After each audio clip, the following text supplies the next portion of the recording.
એ વાત સાબિત થઈ ગઈ છે કે નીતિશ કુમાર અઠંગ ખેલાડી છે અને નીતિશે બિહારની અંદર હવે ચૂંટણી પહેલાં કાંચીડાની જેમ રંગ બદલવા માંડ્યો છે।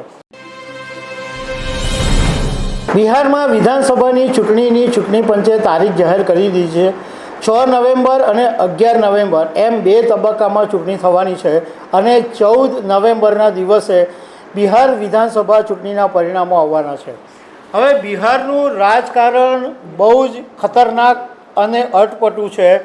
ભલભલા રાજકારણના જાણકારો પણ આ સમજી નહીં શકે એવું બિહારનું રાજકારણ છે।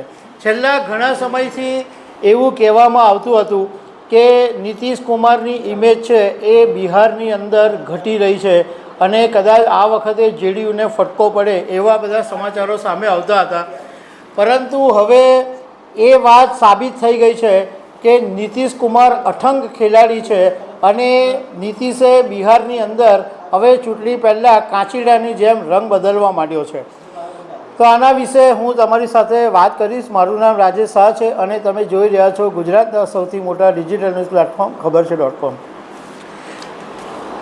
નીતિશ કુમાર રાજકારણના એવા અઠંગ ખેલાડી છે કે જેમને સમજવા બહુ મુશ્કેલ છે। રાજકારણના જાણકારો પણ ખસ્તા ખાઈ જાય એવું એમનું વલણ હોય છે, કારણ કે અત્યાર સુધીમાં કદાચ એવો વર્લ્ડ રેકોર્ડ હશે કે નીતિશ 5 વખત બિહારના મુખ્યમંત્રી રહ્યા અને એટલી બધી વખત એમણે 5 વખત પલટી મારી અને એના માટે નીતિશ કુમારને પલટુરામ બી કહેવામાં આવે છે। પણ એમનો એક જ આશય હોય છે બિહારની ગાદી સાચવવાનો, બિહારના મુખ્યમંત્રી રહેવાનો નીતિશ કુમારનું ફોકસ હોય છે અને એના માટે નીતિશ કુમાર સામ દામ દંડ ભેદ જે કંઈ પણ કરવું પડે એ કરે છે। 2013, 2015, 2017, 2022, 2024 નીતિશ કુમારે આટલી વખત પલટી મારી અને 2022ની અંદર તો આરજેડી સાથે ચૂંટણી લડી અને થોડો સમય સરકાર ચલાવી અને પછી સરકારને ઉથલાવી નાખી। આ વખતે બિહાર વિધાનસભાની ચૂંટણીમાં ભાજપ અને જેડીયુ એટલે નીતિશ કુમારની પાર્ટી એ બધા ભેગા થઈને એનડીએની સાથે ચૂંટણી લડી રહ્યા છે અને ઘણા સમયથી એવા સર્વે પણ આવે છે કે નીતિશ કુમારની ઇમેજ ઘટી રહી છે, આ છે તે છે, એનડીએને મુશ્કેલી પડશે એવું બધું છે અને તેજસ્વીનું મજબૂત વલણ છે, આવા બધા એનાલિસિસ આવતા રહેતા હોય છે। પરંતુ નીતિશ કુમાર એવા અઠંગ ખેલાડી છે કે એમણે પોતાનો રંગ બદલવાનો શરૂ કરી દીધો છે અને એનડીયુમાં જે સામેલ છે એલજેડી પાર્ટી ચિરાગ પાસવાનની, એની સામે જ બિહારમાં નીતિશ કુમારે પોતાના ઉમેદવારોને ઊભા કરી દીધા છે। પોતાના જ ગઠબંધનના એનડીએ ગઠબંધનના ઉમેદવારની સામે જ પોતાના ઉમેદવારો ઊભા કરી દીધા છે અને આને કારણે અત્યારે એનડીએ એટલે કે ખાસ કરીને ભાજપ મુશ્કેલીમાં મુકાઈ ગઈ છે। હમણાં તાજેતરની અંદર એક ઇન્ટરવ્યૂમાં કેન્દ્રીય ગૃહમંત્રી અમિત શાહે એવું ને પૂછવામાં આવ્યું કે તમારા એનડીએ ગઠબંધનના મુખ્યમંત્રીનો ચહેરો કોણ?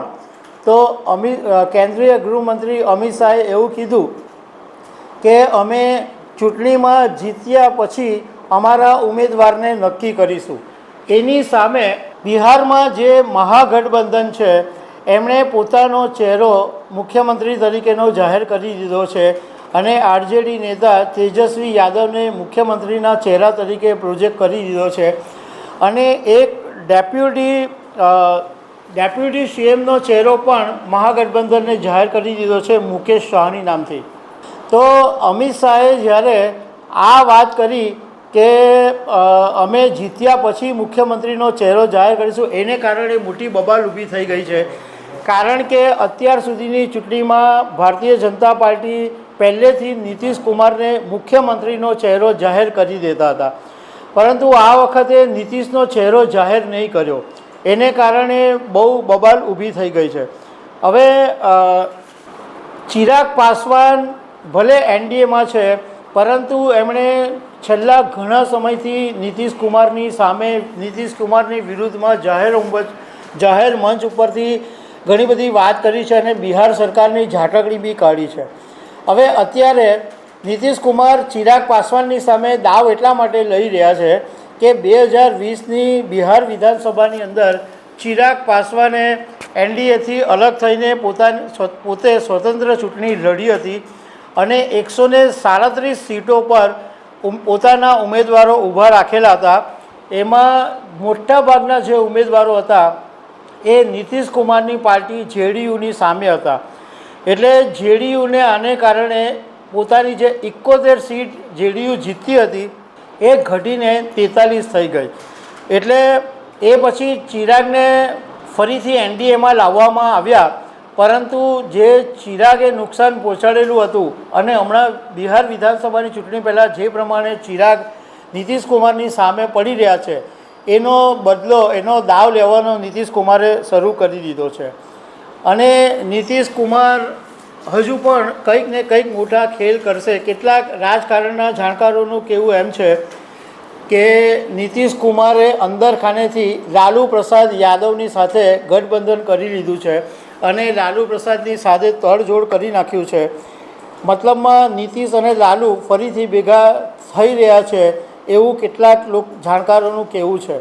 અને રાજકારણની અંદર તો કંઈ બી થઈ શકે, ભલે ગમે એટલી વખત ઉથલો માર્યો હોય, ગમે એટલો દુશ્મન હોય, પરંતુ ચૂંટણીના ટાણે જરૂર પડે તો ભેગા થઈ પણ જાય.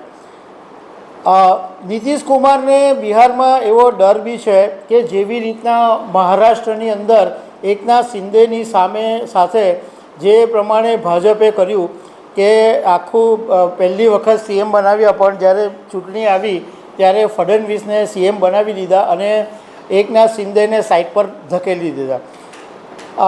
બીજું કે નીતિશને એવો પણ ડર છે કે જેવી રીતના સુરતમાં મુકેશ દલાલ એક તરફી જીતા અને સામેના ઉમેદવારને તોડી પાડવામાં આવ્યો, એવી જ રીતના ભાજપ ત્યાંના ઉમેદવારો તોડીને ઘણી બધી સીટો જીતી જાય એવો પણ નીતિશને ડર છે. મતલબમાં નીતિશ સાવ એનડીએના ભરોસે બેઠા નથી અને પોતાનો ખેલ ચલાવી રહ્યા છે. તો દર્શક મિત્રો, આવી અનેક વાતો સાથે અમે તમને મળતા રહીશું. Thank you very much.